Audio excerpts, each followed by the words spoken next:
I'm Corbett Wall with DV Auction, here with your feeder flash for Friday, August the 9th, brought to you in part by NationalBeefWire.com. It's the newest and best way to get all your market news information and real-time part prices on feeder cattle. So go to NationalBeefWire.com. There's a lot of channels you can explore there and a ton of market information. You can also find this video every day, feeder flash video. It's the easiest way to find it on NationalBeefWire.com. Can we get a drum roll, please? I've been telling you guys that this crop report coming out on Monday is going to be a big deal. And here it comes. And I tell you what, it could really have a lot to do with what happens this fall in your cattle markets. And of course your grain markets. But big deal coming up this Monday.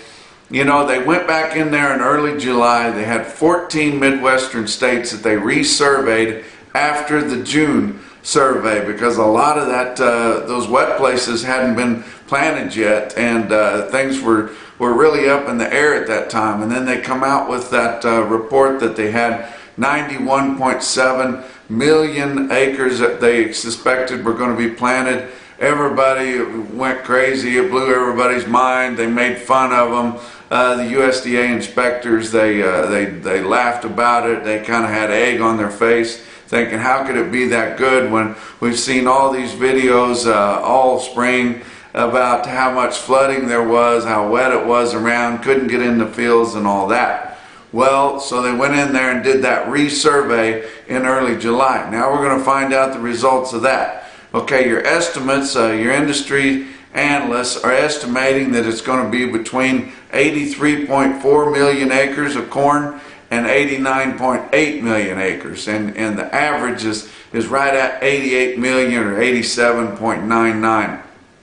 But that's a little bit off of there because that 91.7 were what they was expecting to plant, so they backed off of that a little bit, and everybody thinks that about 3 million coming off that is something. We'll just have to see. It may not be that much. They're expecting that your bean acres are going to be about 1 million acres more than what they had said. So we'll just have to see how that works out. But if it would happen to come down there well below 85 million, I think it could really put a charge in this corn. It's going to be the first report with no objective yield information for this time of the year. The yield is not really expected to change that much from the 166 bushels to the acre that they were expecting from that last report. But this deal is going to really have a lot to do with what goes on, your cost of gains, what it's going to cost to feed cattle, of course, there, and what your grains are going to be, all of your input costs, and really, as far as trying to analyze the market, nobody can see past Monday when they put this report out. After we get that, then it'll just, everybody can kind of take a deep breath, whether the board goes one way or the other. A lot of this has already been, of course, implanted into the board. So if it comes in anywhere around where they're expecting, that 88 million acres, that's the big one. The acreage is the big one. Then probably not much is going to happen, and then guys can go ahead and make their plans for the fall and into the winter. But your big deal is probably the saving grace is your demand, because I know it's not great for the grain industry, but your exports are down, of course, because of the China deal and some of these trade wars. So with the exports being down, that's going to be more domestic corn, which that's going to keep your corn prices under wraps, which is good for your cattle feeder. Not quite so good for your row crop farmer, but it might cause some of them to get in and buy more of these feeder cattle and feed them themselves. There's a lot of on-the-farm storage that USDA doesn't even know anything about. We haven't really talked about your stocks, but it's all about your acreage on this report that's coming up Monday. But you know, there's a lot of stocks out there in those silos and even in the trucks that they pulled in from the field last year. They've got a lot of it stored up there. And if it doesn't spike up, they're going to be doing something. That's about time to probably get rid of some of that. They're going to market that through some cattle. But also on your demand, you know, we lost a lot of infrastructure for your ethanol plants in the flooding and in the winter and everything. So ethanol plant's not using near as much either, which is also good for your cattleman. But just keep your eye on that report Monday. Be a big deal. I got a ton of things to talk about in the cattle market. It's going to give you a whole bunch of individual quotes from a lot of feeder markets that happened on Thursday. So hang in there with me. The board on Thursday, August live cattle futures up 35 cents at 107.95. October was up 30 cents at 106.75. August feeder cattle up 30 cents at 139.85. September was up a half a dollar at 139.87. Look at where your grains are at right now. December corn on Thursday was up 4 1/4 cents at 4.18 1/4. So that's where we're kind of starting, depending on what happens on Friday.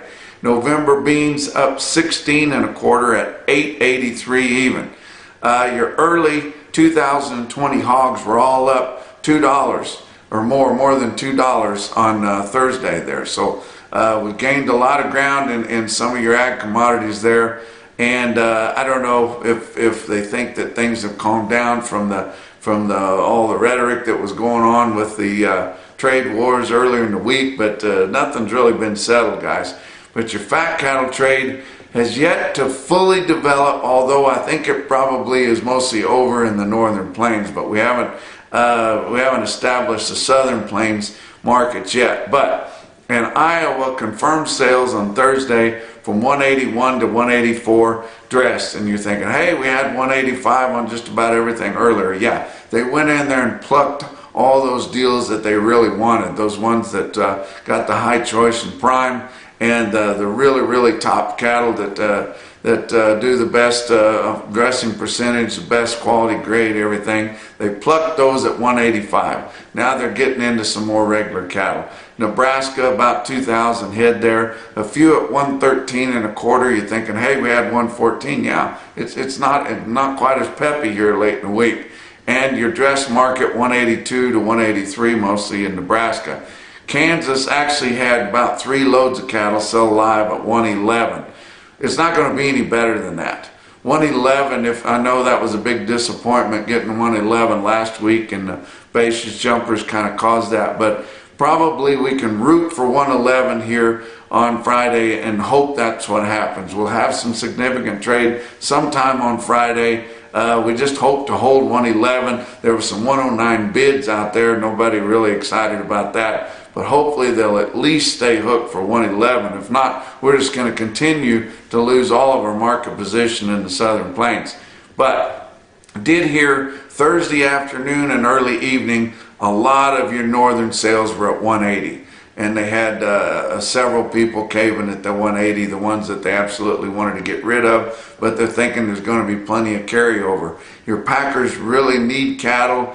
But they're telling everybody that they don't, most of them are saying, oh, we don't need anything until after Labor Day. No problem, we don't need that many cattle. Why are you coming out on Tuesday trying to pluck the best deals if you don't need any cattle? But the guys have been pulling cattle ahead in the northern plains. They're very current.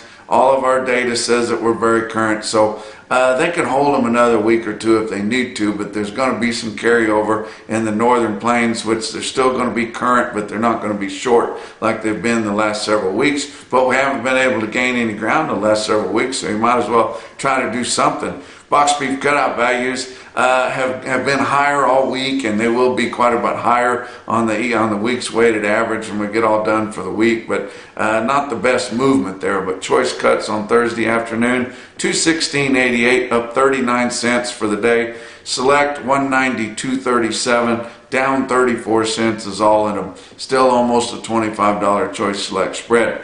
Your slaughter for the through Thursday, 476,000. That's just 1,000 off of last week, 3,000 better than the same week a year ago. And every time we get one of these reports with the actual information, they're revising our weekly slaughter a little bit heavier than what we thought. We've had massive slaughter of cattle. The harvest has been huge. We're getting rid of these cattle, and they're getting rid of the meat too. So there's nothing wrong with your demand, despite what Beyond Beef thinks they're getting done. There's nothing wrong with real beef demand. Your actual slaughter information for the week ending July 27th, had your dressed steers averaging 869 pounds. We're coming back up now. That's 3 pounds larger than the previous report, but 5 pounds lighter than the same time a year ago, and actually the lightest we had average dressed steer weight for that particular week since 2013. So we're pretty current, and we don't have a lot of heavy carcasses out there, so that's good for the market, but we just can't seem to ever take advantage of it. Let's talk about some things that happened. We did see a report that come out that says China did purchase their largest weekly shipment since 2015, early in August, before this latest cat fight started. But they purchased 655 metric tons of U.S. beef before we had this little kind of test of swords there, or whatever you want to call it. But that is going to be shipped. So some of those Chinese people get their hands on some of that. They're going to want some more out of it. I think maybe they will kiss and make up a little bit, but still saying that they're not going to buy any ag products from the U.S., any of those China state companies there.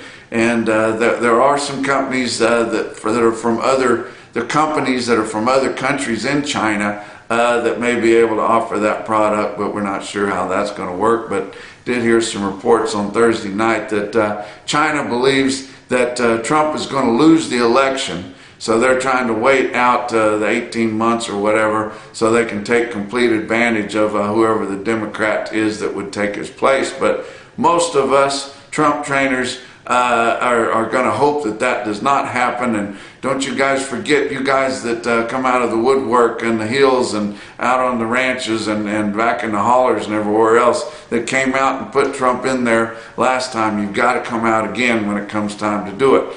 All right, let's talk about what else is going on early in the week. Western Video Market. You know that I support Western Video Market, DV Auction. We take the online bids for them. They are Western cowboy class, guys. Everything they do, first class. Their reps are associated with the biggest, well-known and best reputation auction markets in Western United States. Everything will be right on there. The cattle will be unbelievable. They've got a big sale at Little America in Cheyenne, Wyoming on Monday and Tuesday.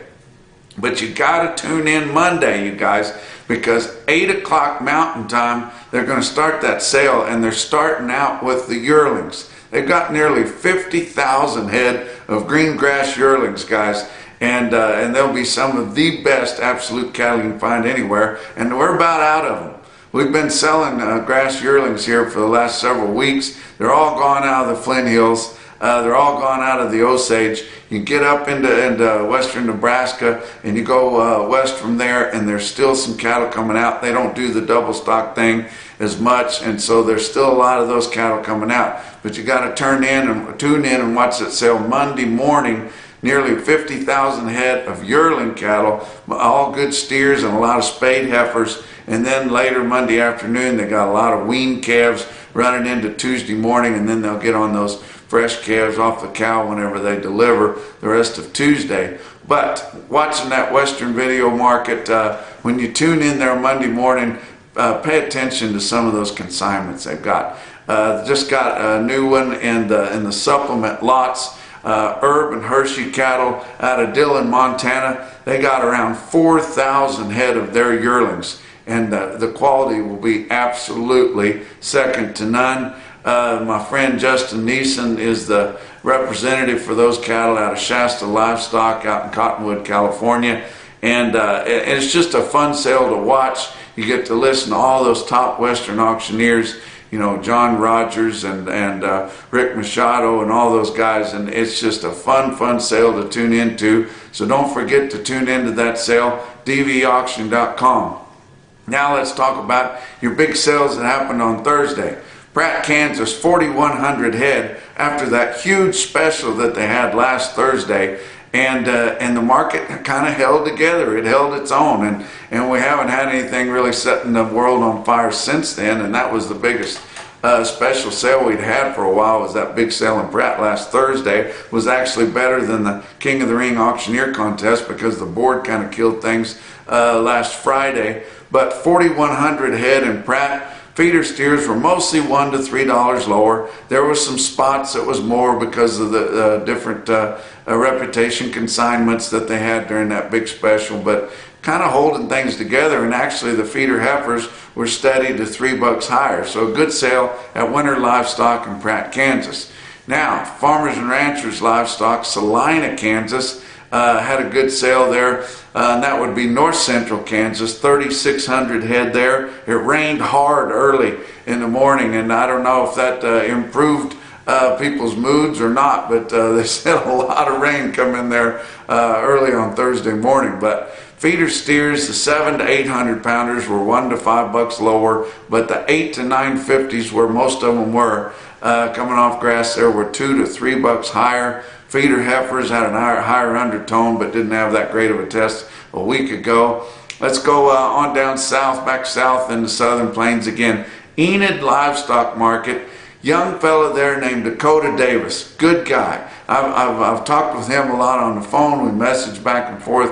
Got to meet him out in California. He is a young, aggressive guy from up in Caldwell, Kansas. He has that sale barn up there. He's leased that sale at Enid. He's moved his young family down there. And I tell you what, he's making tracks. He's beating the bushes, working that market like it probably has never been worked. But look at these load lots and bigger strings of cattle he got in Enid Livestock Market, Enid, Oklahoma. And I tell you what, he is working. That sale is not going away anytime soon. But you see what kind of offerings he gets in there. These are both steers and heifers. You guys take a look at them. And pause this if you need to look at them. If you think that the market ain't high enough on them, then you buyers better get in there and get to whooping on them, because you know what kind of cattle they are. The 200 head there was the biggest lot, 850-pound black steers at 141. Now let's go over there in the heart of the Flint Hills. Some of those cattle that were the last ones coming off. El Dorado, Kansas, El Dorado Livestock Auction, 2,600 head there, and they had some really nice cattle there. Look at this one quote on there, and this is in Kansas, guys. 136 head of black northern type steers weighed 808 at 150 and a half, El Dorado, Kansas. Mitchell, South Dakota had a big sale, 4,900 head there. The market was uneven. It was all over the place. Had farmer feeders in there and had order buyers in there too. Said there was good demand, but just from one weight to the other, one class to the other, it was kind of hard to really pin down. But look at you know what I say about Mitchell. They're big on those big, heavy, backgrounded cattle. They had 101,008-pound steers in Mitchell, South Dakota. They bring 133.35. Wow, that's optimistic. Okay, now let's go south and east there. You want some calves. I-40 Livestock, Ozark, Arkansas. You think they just sell them all one at a time? Not here. They had 90 mixed steers, weighed 528 pounds at $157. Now, been all one slick deal there. You could have had them. If you think that price is pretty good, you know, if you'd like to buy some to get in and start warming up for fall pasture, then get an order in there to I-40 Livestock, Ozark, Arkansas. But the big dog up there on the yellow brick road, Highway 20, runs east and west up there in Nebraska, in the northern part of Nebraska, Valentine Livestock Market. Look at some of the quotes that come out of there, and this wasn't even one of their big sales. But 110 head of regular market steers, 870 pounds, 155 and a quarter. Now some NHTC or non-hormone treated cattle, 135 non-hormone steers weighed 900 pounds smooth at 162 and a quarter. That's your feeder flash for Friday.